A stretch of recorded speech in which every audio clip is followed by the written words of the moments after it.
Hello, this is Chris Ott, and this is part 7 of this series on metaphysics. And I had planned to talk about the reaction of people to contemporary theories of cosmology, how the universe came into being. But I'm going to put that off a little longer until it's understood the alternative that I'm trying to convey. So anybody who knows me and has followed me at all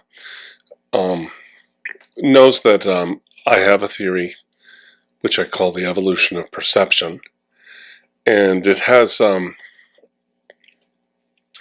components in it that are really pretty old, that kind of but brought back and then done in a new way and inspired to a large extent by the teachings of Meher Baba, which I've gone over quite a bit also. But it's different, okay? It's different because its purpose is different, and it's not meant to be a spiritual discourse. It's not meant to be self-help. It's meant to be a plausible way that the world that we perceive, touch and smell and everything, and as well as our thoughts and our consciousness and all that, came into existence. That's what the theory deals with. In my second book, The Evolution of Perception Re-Explained, I did go and tackled some other questions that required sort of appealing to what mystics say and so forth, but that's not the essence of the theory of the evolution of perception. The essence of it is a cosmology to explain the things I just described. And I've gone over it many times in many ways, and sometimes I do a whole talk just on some detail that pertains to it. But just about everything I talk about that pertains in some way to this theory, whether I'm talking about cause or fallacies, common fallacies about possibility, or something like that. It's usually there's something that I refer to later, and I have to kind of refer back to where I talked about it. So they laid down a lot of foundation for this idea. And so that could be, that accounts for why a lot of my older talks are kind of dull. I'm talking about things that pertain to the idea, but that are not the idea itself.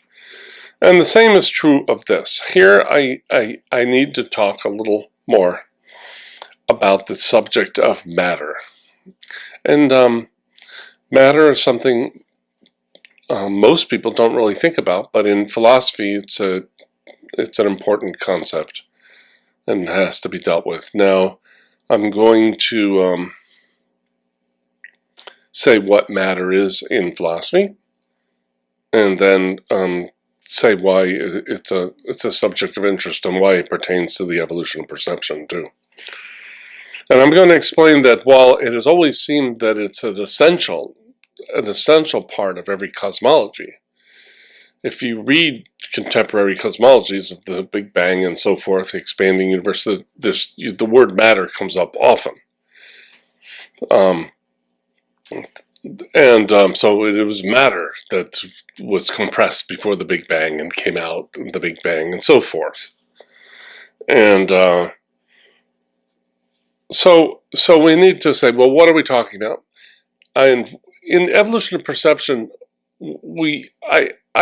I use the word in its more common sense as just whatever the substance or stuff is that we're talking about. So, that which I can feel and stuff with my hands, like this is matter, okay? So I don't mind using the word matter like that, but that's not its meaning in metaphysics, and that's what I need to explain, and I already have, but I want to go over it because I noticed from the little bit of feedback that I've gotten, people are not very clear on what I'm talking about matter, and they don't feel very comfortable with it. So we're going to talk about it. Now, I've done 6 parts to this series, and 3 of them, really 4 of them, all had to do with this topic already. They're all dealing with matter, but now I'm going to try to get at the crux. Now, the first talk was called "We Only Perceive Our Own Ideas." That's a sort of a common sense fact that what you experience is your own personal experience that normally is considered to be in you, and in neuroscience it's considered to occur in your brain. All your thoughts and perceptions, they occur there. They don't occur outside in the world, they occur in your brain. And your brain, of course, is part of the world, but you get what I'm saying. You don't have, in contemporary neuroscience, and this is has an analog all the way back to the beginnings of philosophy, you don't have direct experience of the outer world. You only have direct experience of your own what did I say? You only perceive your own ideas. That's how they put it in the Enlightenment period in the 1700s. But now we would just say you only experience your own experience. It's the same thing. You experience your brain states, they would say. Most people would say. And but your brain states are not the same as the outer world. They're a representation of it. So I went over this quite a bit. You know, you experience visually color. That's the only thing you experience visually. Whatever you think is shape and objects and lines, those are just all actually received as color in your experience. You know, right now, this video, there looks like maybe there's lines and shapes in the shape of my head and all, but all there are pixels of color that make it up. And anybody who knows a little about HTML knows that there's actual charts that show every color that is used by those pixels. And there's only that. And when an artist like Rembrandt does a painting, of course, it looks like, you know, there's shapes and there's lines and there's different things, but the only thing on his palette is colors of paint. There isn't anything else. There's not shapes, lines, and all that. Everything is produced out of color. Color is all you experience. But color is an interpretation of frequencies of radiation. So the theory goes. So the frequency, I didn't look it up for this talk, but it's very easy to look up. You can look up the frequency of electromagnetic radiation or light that is received subjectively as red. So when you look out and you see a fire engine, you're really seeing, you're really perceiving your own brain states, which are an interpretation of an electrical signal produced by your body that goes down the optic nerve, and it is an interpretation of what's going on in your eyes, which is an interpretation of that electromagnetic radiation. So you're receiving, what you perceive is really just a representation of something outside. And so now all these other qualities are sound and smell and taste and, of course, tactile feeling, or hot and cold, those sensations you feel with your skin.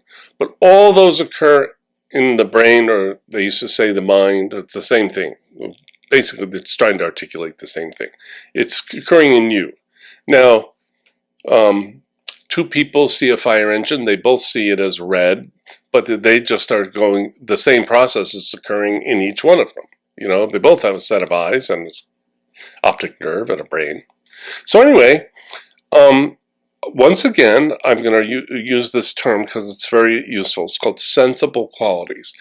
Now, all these qualities like smell and taste and color and sound and tactile sensation that you feel, or hot and cold that you feel with your hands or skin or your body, all these are called sensible qualities. And by sensible, as I explained in, I think, part 1, sensible means qualities of sense. Okay, so you could say sense qualities. So let's call them sense qualities. So all you experience is sense qualities. But let's say I look and I turn and I look outside at a tree, and it can't all be sense qualities because those are all in me. So to get at what the tree is in itself, well, if I start to bracket out all those sense qualities, I go, okay, the color is not the tree, the sound is not the tree of it, the leaves rustling in the wind or whatever. The smell is not the tree. That's also occurring in your olfactory organ. Your brain produces smell. There's not really smell. There's supposedly atoms out there, and certain atomic states are experienced as this smell, and certain ones are as this smell. But there's no smell out there, really. When you pick up a little jar of perfume, there's really, supposedly, it's chemistry, and there are atoms in the air that affect the nodes in your nose, and then the organs, the nerves reach the brain, and that's interpreted as a particular olfactory sensation, a certain sensible quality, a certain smell. Okay, so if you removed all those subjective states from the tree, what do you have left? What's there? Well, that's what we call the matter. That's the matter of the tree. And so it always seemed like, well, we need to have matter to make sense of things. Now, why? Why did they come up with matter? See, I'm going to talk about how there was a philosopher, Berkeley. He called himself an immaterialist because he said that there is no matter. And I'm going to talk about his arguments, and then we're going to get to how I'm not a Berkeleyan, but I learned a lot from Berkeley. Berkeley has about 20 arguments why matter doesn't exist. Even an argument why it's impossible to exist. Now, I'm not going to go through all that. That'll take a whole talk by itself. I have those in notes, though. I went through Berkeley's treatise on this topic, and I picked them all out. One time I asked my professor when I was starting my thesis, which was on Berkeley, I said, what is Berkeley's argument that there's no matter? And he said, why do you think it's one argument? Maybe it's several. And he knew that there were many. And I went and I realized there were a lot of arguments there. So, one of them that's important is that it wasn't necessary. Now that's the important one I'm going to talk about today. The other one that he said was, it's not clear what we're talking about when we say matter. See, if you look in a dictionary, like an online dictionary, a simple dictionary, you will find that the definition of the word matter is substance. And then if you look up the word substance, the definition of the word is matter. So how's that telling you anything? Well, it's kind of not. Another word that's used in philosophy, and people think I'm patronizing them if I use it, so I don't generally, but it's not to be patronizing. It's another word, is stuff. There's got to be some stuff there. So why does there have to be some stuff there? Well, they're trying to solve several problems, and they include like, what are these sensible qualities, like color and smell and taste and everything? What are they qualities of? They got to be qualities of something, right? And they also want to explain why is it that when 2, 3, 4, 5, or 1,000 people look at a fire engine, they see pretty much the same thing. So there's got to be something there besides what's just in them, in their mind or in their brain. There's got to be something in the outer world. And that's where we get this idea of the external world or the outer world, which is where the real world of matter is, or the physical, the actual physical fire engine or physical tree. And all your experiences are just interpretations of it. They're representations. They stand for what it is. But because we only have sensible qualities, and that's the importance of the statement, you only perceive your own ideas. Because of that, anything that you go to imagine matter to be is based on those sensible qualities, because the only thing you can imagine is something you've perceived. And the only thing you ever perceived was things like color, sound, smell, taste that are supposedly in yourself. So, not only can you not perceive the matter or the external world or the real or the physical object, or sometimes they call it the causal outer object. They'll have all kinds of terms for this. You can't perceive it. And if you could perceive it, it wouldn't be it, because it would be sensible qualities that would be occurring in you, in your brain. And so it would, so if you can see it, it's not it. So therefore you really can't see it. It's impossible to perceive matter. Therefore it's impossible to imagine matter. Because the only things, as I said, that we can imagine are our sensible qualities. Like, we can put our color and sound and smell and taste and feel together in a certain way and imagine that, but all we've done is moved about the qualities that are subjective, that occurred in us. We haven't even touched the outer world. So the outer world is a theory. It seems it's got to exist. Now, I agree that it exists. And in the evolution of perception, as I go through it again, you'll see that there is an outer world of a sort. But this whole thing of representationalism is a little different. We're going to get into that. But so that's the first thing I wanted to go over. Now, I've already sort of gone over that, but this is kind of a review, I guess. But what we want to get to is the fact, a few points I want to make, is that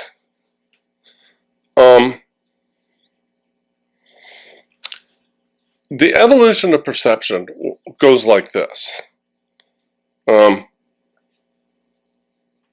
There's perception, and then perception comes up with ways of perceiving, okay? These are called the perceptual schemas, and it's not an original idea. It comes from Kant, and I'll talk about that just for a second. Maybe I'll talk about it right now.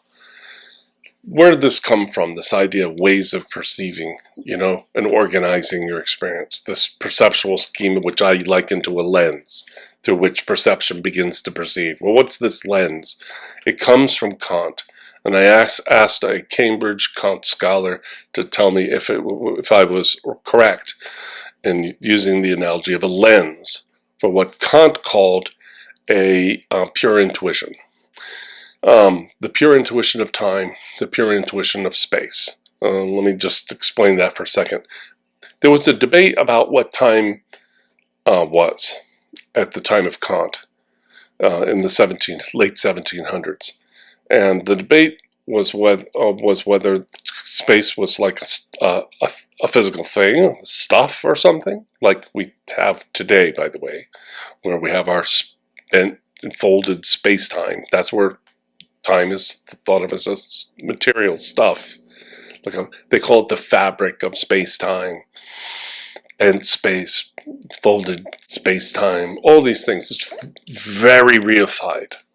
And the other idea was that it was a concept. And Kant had an argument why it couldn't be a thing. And I can't remember offhand what that argument was. It was a good argument. Kant was a great philosopher. And the other was why it wasn't a concept, because it wasn't a construct of other thoughts. Usually, if you have a concept, you describe it in terms of other things. Okay? But like a black cat, you understood in terms of cats and the color black.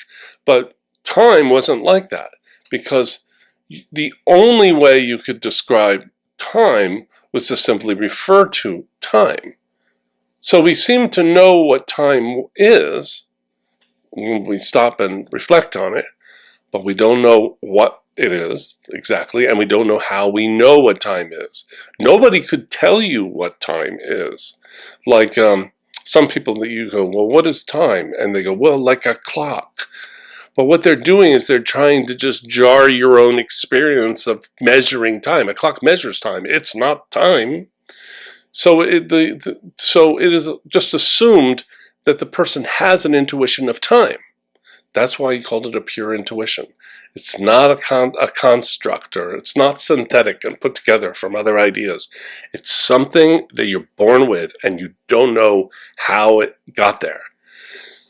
So Kant had the idea that time is actually, and space, by the way, they're both ways of or organizing your experience in a coherent way that the mind could understand it. And that there is no actual time outside of the human mind, or I would say, or any mind, an animal mind, an insect mind, because they fly around in space. They must have an intuition of space. And now, this idea was had a long history afterward. It was taken for granted that Kant was right for at least 100 years, but around the turn of the 20th century, there was like a revolt, and they kind of went back to more primitive ideas where time is a stuff, and they reified it. And so contemporary cosmologies, like for instance, they ask you to imagine, there's this point, and in there's compressed all this stuff, all this matter, and maybe time and space are in there too, and then they all come out, and time and space are imagined as a kind of like a rubbery stuff, too. It's foldable, bendable. You imagine time. It's all very ridiculous because you're imagining all these things in terms of time and space. But you don't. The person no longer reflects deeply enough to notice that, and so therefore there was actual decline in understanding in the beginning of the 20th century. However, it wasn't all for nothing. There were problems in the ideas that had evolved from Kant's thing. Now, one of the reasons there were problems in the theories that were being formed because of Kant's idea about time and space was that they assumed these intuitions were in the individual. So, therefore, imagine a man goes out alone and he lays down in the field and he looks up at the clouds and there's all this space. But all that space is in him. It's totally a projection of his own mind. So everybody's in his own space. Well, this becomes a real problem after a while, and it collapses into what's called solipsism, where you're just living in your own private world. Everybody is. And so they had this idea that the individual human mind was somehow the creator of all this that we perceive in space and time, and that just doesn't work, because you get all kinds of contradictions really quickly. And so philosophy got more and more and more baroque and wordy to try to solve these problems. But it was all because it was assumed that these intuitions, each person had a set of these intuitions, okay? The other problem with all of the thinking up until when this thinking was abandoned, was that thinking was all steady state. Steady state, they never thought of anything evolving. See, the very title, The Evolution of Perception, gives away that this is a cosmology by evolution, a cosmology in terms of a process. But that's not how they thought in the 1800s and the 1700s.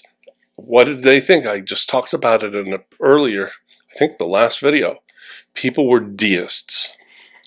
They had abandoned much of their belief in God and Christ and miracles, but they still believed that God had to have created the world in 6 days because they couldn't think of anything else that could have done it, because they didn't have processes.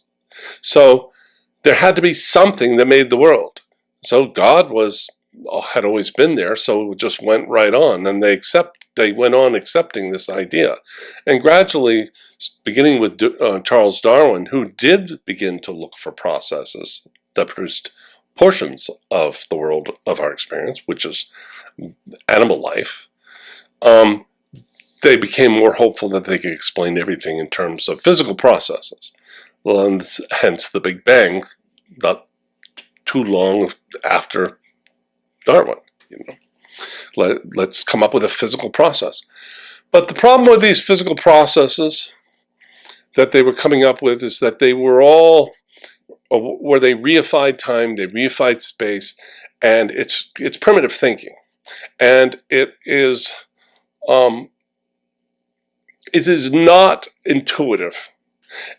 When you tell a person that there's backward time and time goes backwards, that's not intuitive. As a matter of fact, if you were to perceive somebody moving backward because supposedly time was going backward, there would have to be another layer of time or background of time that you're experiencing that's going forward. Otherwise, what's it going backward relative to? So it's a crazy idea. There can be no such thing as backward time, because it would presume forward time, and it's going backward in comparison to correct forward time. So time is by definition always forward, and that's how we experience time, and we do not experience backward time. I can experience my watch moving backward. Wow, now it's earlier, but it's happening in regular time, this time, which is all moving forward. Otherwise, I wouldn't be able to perceive it was going backward. It's just a kooky idea.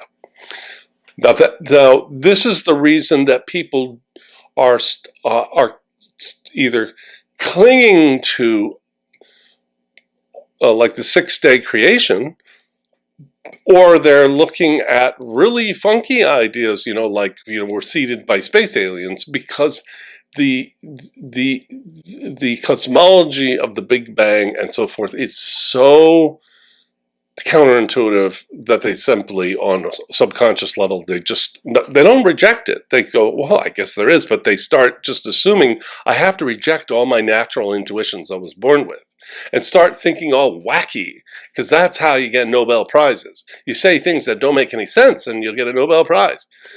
I'm serious. It sounds like a joke. Right, Chris? I think you're full of it. This is all real. Okay, that's fine. Go ahead. But one day they're going to realize I was right. Okay? That you can't abandon your natural intuitions. That's because we've taken a false turn, and I already explained what it was. We started reifying time and space. Kant was right. Time and space are ways of organizing experience. Now, I'll give you some reasons that you can see this. When you have a dream, aren't you in space? And yet, where's the dream? It's supposedly happening in your brain, right? Or if you don't believe in brains, it's happening in your mind or your soul or something. It's happening in you. It's not real space, but you 100% experience space. Why? Because it's conceived in terms of the geometry of space. Space geometry. Intersecting planes. Your dreams are schematized by space geometry, and therefore you find yourself in the dream moving around further, closer, from here to there, falling off a hill, and you fall. All the things that we have in space, large things, small things, growing things, moving things, require space. All that's in a dream. But where's the space? Now, I'm not arguing from an illusion that the world is a dream. That's not what I'm saying. I'm just saying that even in your dreams you have space, because you're using the same intuition of space. And likewise, when you play a computer game, I happen to have really enjoyed Skyrim. And there's a lot of spatial stuff that goes on in Skyrim, but I love the visuals, and the visuals you literally like pull back an arrow and let the arrow go, and it moves through space, and it moves at the correct speed, and I'm going to get into that, and it hits the target where it ought to hit. And so how is this? I'm experiencing all these things that are occurring in terms of a space, and I could even get really fancy, AI goggles, and they could make it 3D. And then I'd feel just like I was in space. That wouldn't even be very hard to do with an animation like that. You make a 3D animation and you make it do colors, and you feed the eye two different angles of the same experience, and boom, you'll even perceive that you're in space. So, but you're not. All that's really on the games used to be on CDs. Now they're on... You download them. But I still have games that are on CD. Now, everything on that CD or that you download is just ones and zeros. So that math, it's not that, so the console that you're playing with, or the computer that you're using, this PC, converts those numbers into HTML color pixels and sounds, and so you get sound and picture out of those ones and zeros. But it's all programmed in there. So the point of all this is that space does not need to be in space to be space. Space is a way of organizing. So you take all that data that's on that that's in that game console, and you organize it. It's organized by the programmers in terms of three-dimensional space. Okay. Now, what? So that's what the first perceptual schemas were. They were Kant's. And I got this idea from Kant. I never thought of it. I thought, oh my God. But it doesn't just apply to space and time. If you perceive everything that you perceive physically through the natural laws. But you can't perceive anything that's not in the physical world that's not controlled by the equation for gravity. It's a schema of perception. So the laws of physical reality, the laws of nature, it occurred to me, are really laws of perception. They are themselves lenses like time and space. So then I started just laying these up. So first there's time, and then there's space, and now you have time and space. And when you go into the laws of nature, they're made of number and ratios of time and space. So you have to have time and space before you can have natural laws. But you have to have natural laws before there can be anything physical, because physical things really supervene upon the natural laws. So I have always said that there's time and space, and then supervening upon time and space, there's the natural laws, which are laws of perception, and then supervening upon them are our bodies, which are entirely describable, and the bodies of all animals and insects and everything, which evolved slowly, by the way. But they're all reducible to the laws of nature. You can describe everything in terms of number, geometry, and the laws of nature, which are all mathematical, which are all mental, by the way, which implies not the Old Testament God, but a kind of Greek logos, some kind of intelligence that is beginning to perceive, okay, and to gain consciousness in these forms that appear. The one witness behind all the individual witnesses. That's an idea right out of Advaita Vedanta, Hinduism. They have the idea that there's one witness. Brahman is the one behind every finite one. So, nothing I've really said was really that original. It came from Berkeley and Kant and Advaita Vedanta and Meher Baba. But anyway, let me say something. So if the original evolution of our bodies, let's say we're insects, okay, we're not very evolved, evolves out of in a mathematical original state. And then as we evolve mathematically definable organs of sense and nerves and so forth, and we can then take mathematical states and process them through this media, this brain and nervous system, and experience them as sensible qualities. It's because what we find when we look around is sensible qualities. But these are the sensible qualities or interpretation of what's actually already there without them, but was on a mathematical level. So you have to picture a mathematical world. Now, and that world still obtains. It still persists. It is right now. Scientists constantly say, when we look closer at everything, it turns out it's mathematical. So let's say the world is mathematical.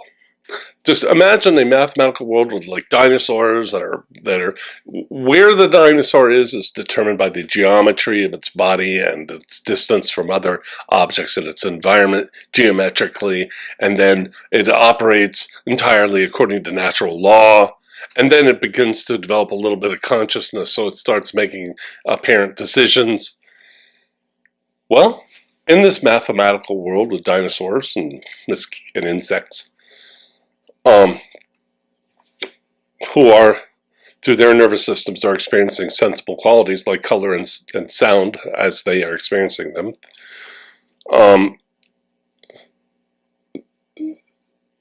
We do not need matter. So remember, let me say a couple things that matter seems to grant us and why we held on to the idea for so long. Well, first of all, what do we mean by something's real? Well, one of the things that we mean is that it has weight and mass. Let's get this list up here. I have this, it's a very important little list. We have mass and shape and weight and volume and solidity, okay? And size. Now, when I say something's real, I generally mean that it's solid. Now, what do I mean when I say something's solid? I mean my hand doesn't go through it. There was, Berkeley said there was no, to show that this is what people are trying to get at with matter, that things are solid. When a famous person disputed Berkeley's immaterialism, where he had no matter, and his name was Samuel Johnson, from a book called The Life of Samuel Johnson. He lived in the 1700s, and Johnson said that there's a story in the book, an anecdote, where Johnson says that he can dispute Berkeley's theory. And the way he does it is he kicks a rock from which his foot rebounded. And he goes, I refute it thus. So see, what he's done is he's trying to show that the rock is solid and his foot didn't go through the rock. But remember, we're talking about a world of laws. Forget what Berkeley's talking about. What I'm talking about is a world of math and geometry and the laws of nature. Now, those laws include laws of atoms and the forces of attraction and repulsion. And every single atom has a repulsion that keeps it from collapsing into the other atoms, and it has also attraction so they don't all drift apart. But this doesn't allow your foot to go through a rock because of the laws of repulsion. And so all he's demonstrating is that there are natural laws, but that's not disputed. Okay? In fact, I just said they're laws of perception. So the fact that Samuel Johnson proved that you perceive laws in your experience only confirms my point. Now, there was another refutation of what were called at the time idealists, people who said there was no matter.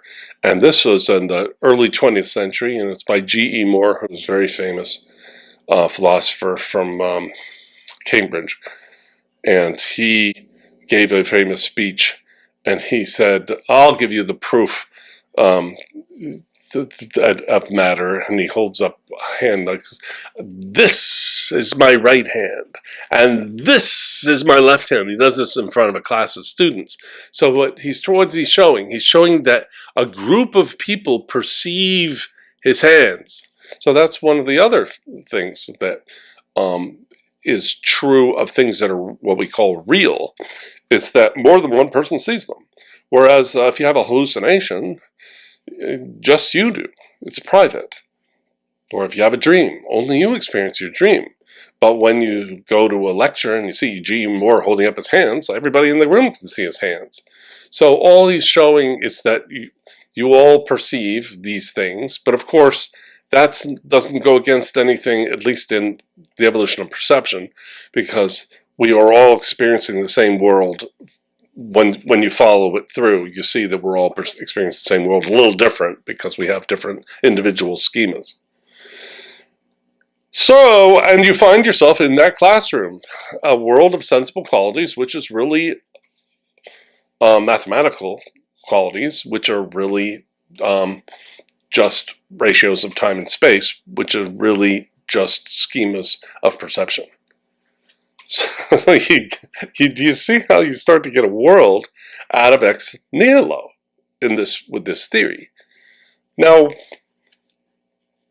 one day, when I have a little money, or a lot of money, which won't happen in my lifetime, but when somebody does, who likes the evolution of perception, this needs to be animated. This needs to be animated. How the world emerges, the appearance emerges out of these schemas.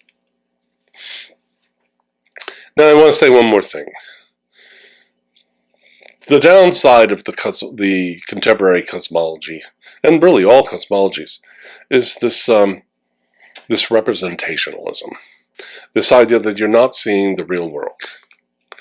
And no one has ever been able to kind of escape it. They go, well, although I can't see the real physical object, and it's got to be there, and I'm just having a representation of it. You're kind of having a copy of it, and that's why it's imagined like the things that you experience. That's the problem, by the way, with the Big Bang, is it commits the historical fallacy, which is imagining the effect, the cause like its effect, reading effects into causes. You'll always do that in representationalism, because essentially you're sort of you think that you imagine the real fire engine just like the fire engine that you perceive with your eyes, but the one you see with your eyes is sensible qualities which are just in you. So you're just projecting that out there as the cause, and you just keep running into problems. That's why there's a mind-body problem. It's because of this representationalism thing. And philosophers to some extent know that, but they just don't know what to do to replace it. Representationalism. But there's another way you can look at this, and this comes from an analogy from Hinduism for Maya. Maya is this power to make you see things falsely, and reality is sort of hidden from you because of Maya, which is like a mental drag on your consciousness. And so they give the analogy of a guy is walking at dusk, and he comes upon what is really a stick in the path, but he sees it as a snake, and he gets really frightened. Okay, so he sees the stick as a snake. So that's not a copy. That's not a representation. That's a misidentification, or it's a way of seeing something. So had the guy never seen or heard of snakes before, he obviously couldn't have perceived this stick as being a snake. So what's happening is he's perceiving the stick through the lens of his idea of snakes, which he acquired from past experience. So this is the notion. This is the notion of the lens, okay? You look at a stick through a snake lens, you're going to see a snake. That's the whole concept of the evolution of perception, is you see through a lens which produces, that lens grants something to the experience. And this builds over time. As you gather experience, you start adding more and more. Well, that's more in the cultural schemas that are at the end of the process. It starts to accelerate and snowball. So I see some people of a particular kind doing some act, and next time I see one of those people, I assume they're doing that act. That's what I mean. That's like a snowballing of perceptual schemas on top of schemas on top of schemas, and your mind is getting prejudiced and further away from reality, which is infinite. And I like to quote Blake, where he says, when you stop, when you see things as they really are, they appear as they are, which is infinite.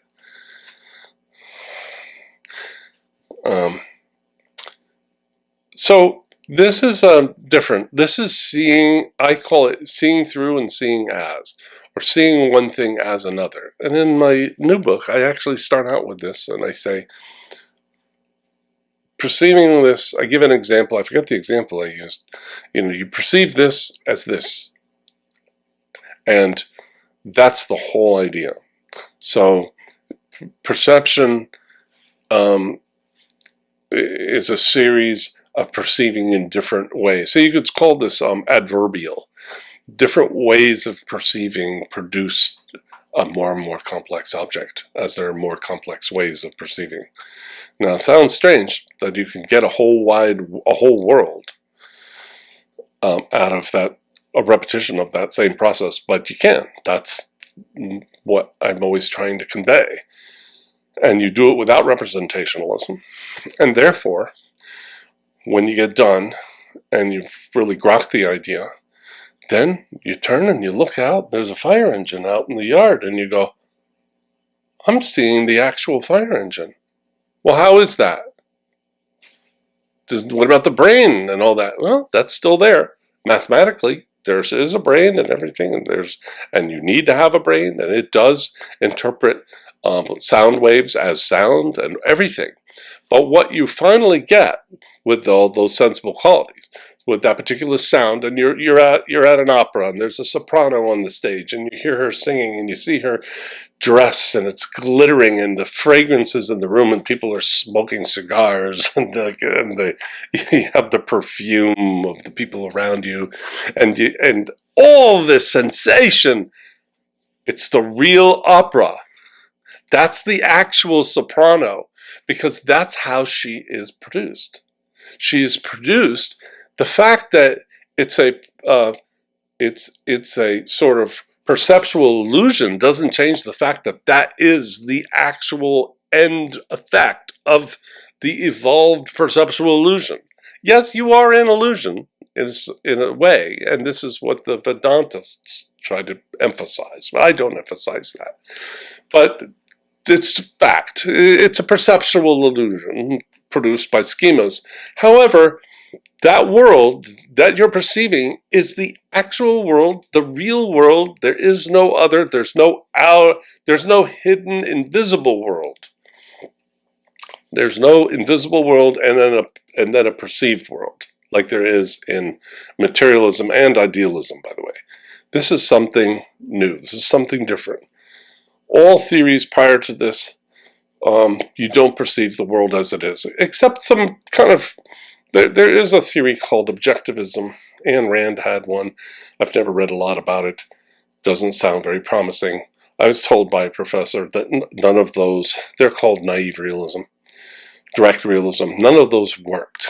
This one works because there isn't a two-world view. There's just a one-world view. The difference is that it's a world that evolved. But it's the same world that's evolving from the beginning to the end, but at the end it has all this rich nature to it, at least apparently, and sensually it has all this rich variety and stuff. And in its original form it's less so, less and less, until it's just the logos, which doesn't have any qualities, but it contains the capacity to imagine them all.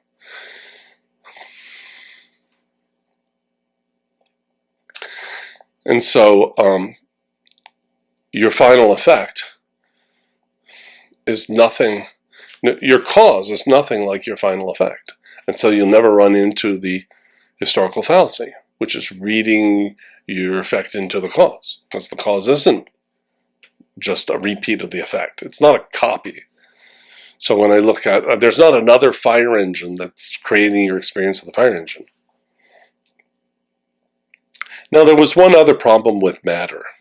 So what I'm trying to get at is that not only is matter and the outer world, all that, unnecessary, but because things can be explained in another way that doesn't require it, but the new way actually explains things better and more as they are. And what I mean is that, let's say that there's a matter out in the yard and I can't perceive it. It's the fire engine, the material one. Whatever that means. I can't picture it because I can only picture my sensible qualities, and it's not sensible qualities, but it's matter, which is substance, which is matter, which means substance, which means stuff. So there's some stuff that I can't see, some invisible stuff. That's called an occult entity, occult meaning hidden. How is that a theory at all? Because how does this occult stuff, this matter, produce my experience? Nobody has an answer. That's why this is a mind-body problem. How could I even begin to study how it produces it since it's invisible? Well, I can't. So therefore, it's just sort of a moot theory. It's just like, it's like a stillborn. It's dead on arrival. It's not really a theory. And I've even read that materialism isn't a theory, it's programmatic.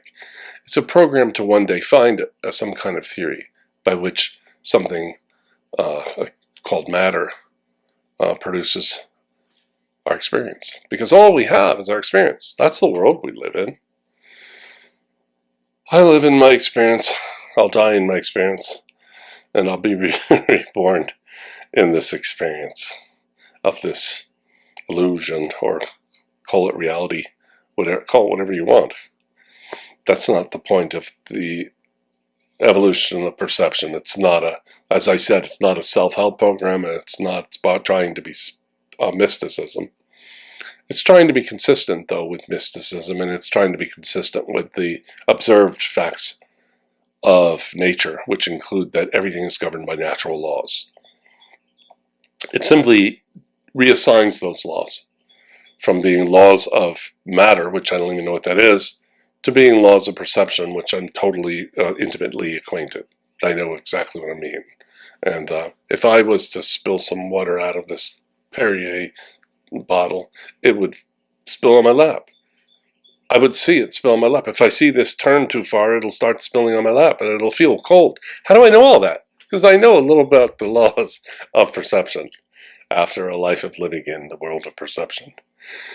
That's all I have to say today. I hope some of that made sense. If you like these talks, please click like and subscribe, or and if you don't, just keep it to yourself. I enjoyed doing this. I'll see you next time in part 8. Take care. Bye-bye.